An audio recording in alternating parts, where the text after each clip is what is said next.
Subscribe to our YouTube channel and don't forget to press the bell icon to get all the latest updates.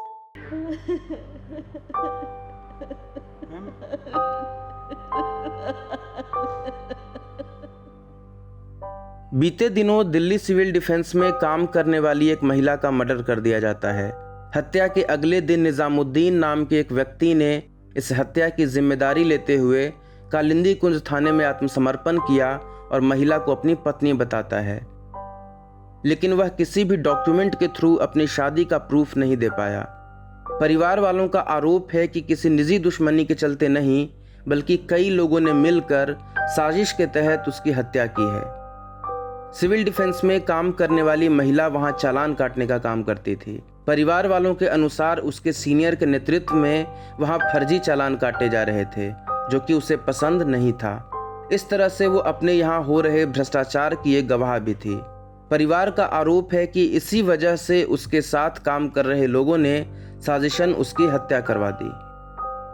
जो मेरा sir है उन्हीं के under में रहती थी पूरा, कि लोगों कब की चाबी हमें दे रखी है यार, पैसे कहीं से आते हैं तो वो हमें दे देते हैं यार, मेरा सर एक साइड में हो जाते हैं तो हम ही रखते हैं। मन की नहीं बेटा ऐसा मत करना। एक दिन कह भी रही थी, हम फोटो खींच के ला के दिखाए। मन की नहीं बाबू, बहुत ईमानदार थी हमारी लड़की, बहुत ज़्यादा।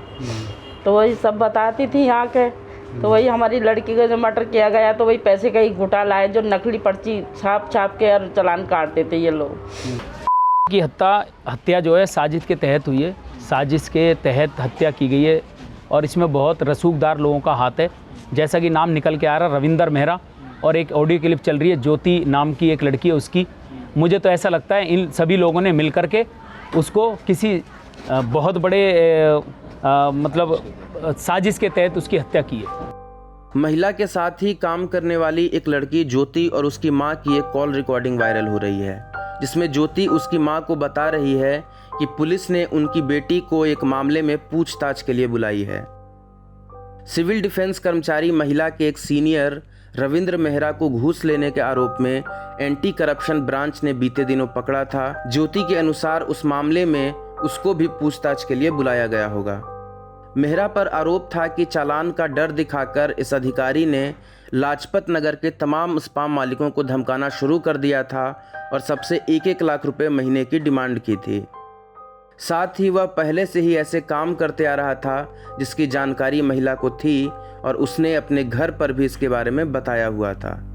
जो भी पैसे का आना जाना होता है वो लॉकर में निकालना, देना, रखना, उसकी चाबी मेरे पास रहती है और मैं ही करती हूँ। और मम्मी क्या नाम है, आजकल कुछ ऐसा भी चल रहा है हमारे ऑफिस में कि जाली रसीद पर्चियाँ छपवाई जा रही हैं, जो दिल्ली सरकार के नॉलेज में नहीं है, वो अलग सेपरेट से छपवाई जा रही है और उनके चालान काटे जाते हैं और जो पैसा आता है वो सब में आपस में कंट्रीब्यूट होता है। और एक लड़की है ज्योति, जब नहीं आई 26 तारीख को ड्यूटी से, तो फिर हम उनके घर गए तो उन्होंने पहला हाथ तो कहा कि रिकॉर्डिंग पे तो नहीं है फ़ोन।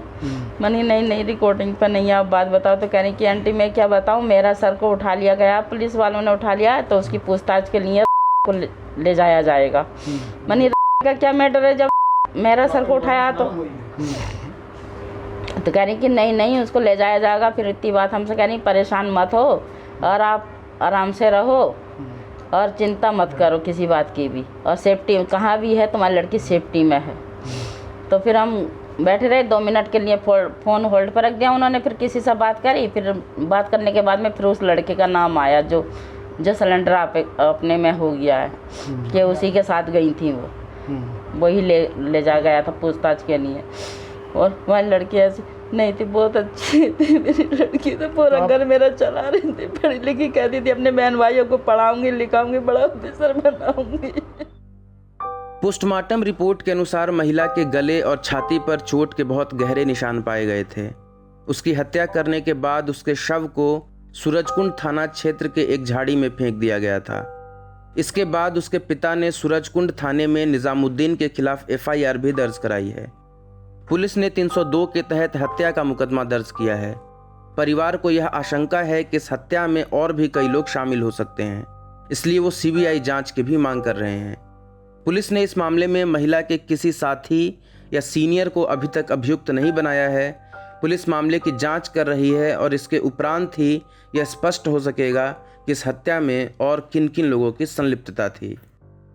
पुलिस तो कोई भी नहीं जाते तो तबके दे देती हैं, कोई कर ही नहीं रहे आगे को। लड़का कल आने वाला था रिमांड पे, तो उसे भी मेडिकल दिखा दिया। तो ये तो देखो कि मेडिकल उसका तो दिखा दिया। कल मेरी बेटी का मर्डर किया था, तो जब उसका टाइम नहीं होया होगा, कितने पूरा कोई जिस्म ऐसा नहीं था जो चाकू से भोंकमा नहीं था उसका, और गर्दन भी अलग थी।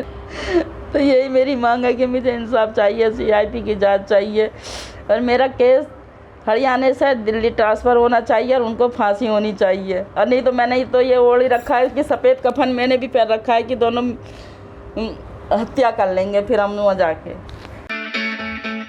It's great to see you here. Thank you for watching our work. If you haven't subscribed yet, don't forget to click the bell icon and subscribe to Mojo Story and support independent, robust journalism.